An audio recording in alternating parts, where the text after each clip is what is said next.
Virtual reality VR is being touted as a big growth area for filmmakers, engaging audiences in ways traditional film can't, but it is also being explored everywhere from rock music to psychiatric treatments. Is it all just a passing fad, or could VR really change the way we see the world about us? In filmmaking, it's hard to avoid talk of VR as the next big thing. A report this April claimed it could add £54 billion to film industry revenues this year, and by 2021, that figure might have risen tenfold. However, performer-composer Roman Rappak and his new band Miro Shot are at the forefront of bringing VR to rock music. In May, Rappak premiered a VR show at the Center for Contemporary Art in Amsterdam, funded by a Dutch grant. Around 10 people at a time took their seats as Rappak and the other musicians stood ready to perform on stage. Before a note of his composition Lifeforms was played, audience members were helped into VR headsets through which they experienced a performance of around 8 minutes. The band became graphic versions of themselves before the audience was suddenly flying over an empty landscape, and then a giant blue head of a woman emerged. The show is designed to appeal to every sense. Electric fans wafted specially concocted fragrances over the audience. Some people were quicker than others to work out that the event is 360 degrees. It's a good idea to look up or down and turn to see what's behind you. Rappak says VR intensifies the usual concert experience. It's everything that's exciting about a concert, but more intense. There are the colors, the sense of place, the aromas, the beats. If you're at a gig and love it, that will transform you. With virtual reality, it's magnified. Rappak is impressively ahead of the game in his ambitions for VR and music, but some non-performance uses are surprisingly well established. Professor Daniel Freeman of the University of Oxford says using VR to treat anxiety disorders goes back to the early 1990s. VR has the potential to revolutionize how we treat certain mental health problems and phobias, he says. Many of the problems are linked to our environment in some way, such as a fear of enclosed spaces. With virtual reality, we can now put people in the physical situation which disturbs them, then we coach them in the best way to overcome these anxieties. Professor Freeman says VR could potentially help people deal with conditions like acrophobia, fear of heights, and even depression. Therapists have been using VR to treat patients with claustrophobia. He explains we can use a headset gradually to populate a lift, allowing the patient to control their tension level. What we're working on in Oxford is a program which doesn't even require a therapist to be there. VR could bring the benefits of therapy to more people. With depression, therapy would for now probably complement evidence-based treatment with a skilled therapist, but VR can certainly help people re-engage with the world and be stimulated by it. The VR recreations were of everyday situations. A London tube train and a lift could each be made more or less crowded in a carefully controlled experiment. There's still research to be done, but for certain patients the potential benefits are great.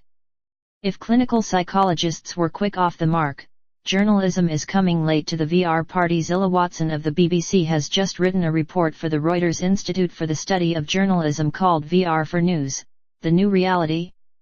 The Reuters Institute was keen to cut through some of the hype about VR and ask some difficult questions.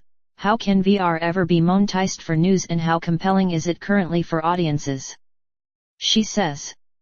What really got newsrooms excited was when, in November 2015, the New York Times decided it was getting into VR and launched an app.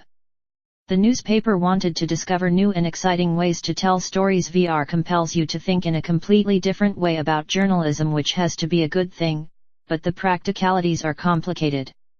Watson says there are problems even with what is meant by VR. Full VR, at least at this stage, involves putting on a headset which is tracked, and, as you look around, the scene you see is rendered in real time and you feel you are there. For now, what is branded VR in news is in fact largely 360 video which people watch on their computer screen or on a phone. People watching news basically don't want to put on a headset. It's a problem, though technology will develop. Watson thinks the best VR material available is often at the features end of the news spectrum. A fantastic piece to seek out is Notes on Blindness, which isn't hard news at all. It illustrated the audio diaries of the academic John Hull who, in the 1980s, had to come to terms with blindness. Virtual reality is a challenge for TV news where traditionally it's assumed a story is mediated through the reporter, but if an editor wants to hear from refugees somewhere, then for VR it could work just as well, or better, if the refugees tell their own stories. Watson says journalistic VR is in a fusion period. Virtual reality is taking baby steps and no one yet is sure what the public demand is. Toby Coffey, head of digital development at London's National Theatre, is convinced that VR will become part of what its audience expects. 22 years ago I wrote a dissertation about virtual reality in the treatment of repeat offenders, so it's all older than people think, he says. But about 4 years ago it was clear modern VR was becoming important, and when Rufus Norris arrived to run the National he wanted to explore it as a storytelling mechanism. The theatre had rave reviews this year when its CEO presented the VR piece Draw Me Close at the Tribeca Film Festival in New York.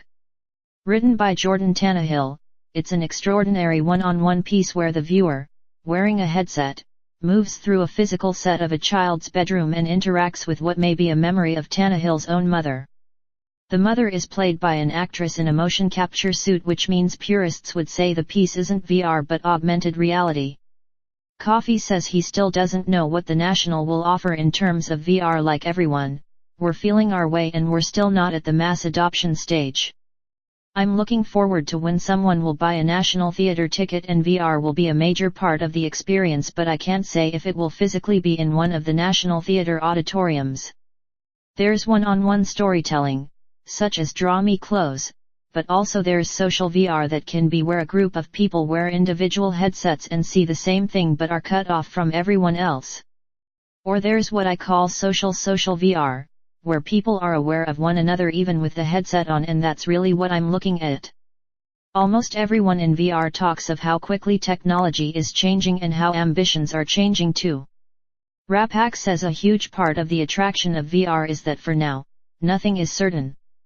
In 2017, VR is about a headset which you strap to your skull, but a couple of years from now it could be glasses or some new kind of contact lens. It's important not to get obsessed with the technology because the one certainty is it will change within months.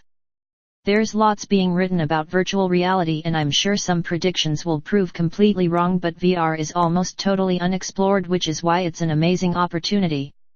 Follow us on Facebook, on Twitter BBC News Ents, or on Instagram at BBC News Ents. If you have a story suggestion, email entertainmentnewsbuckhook.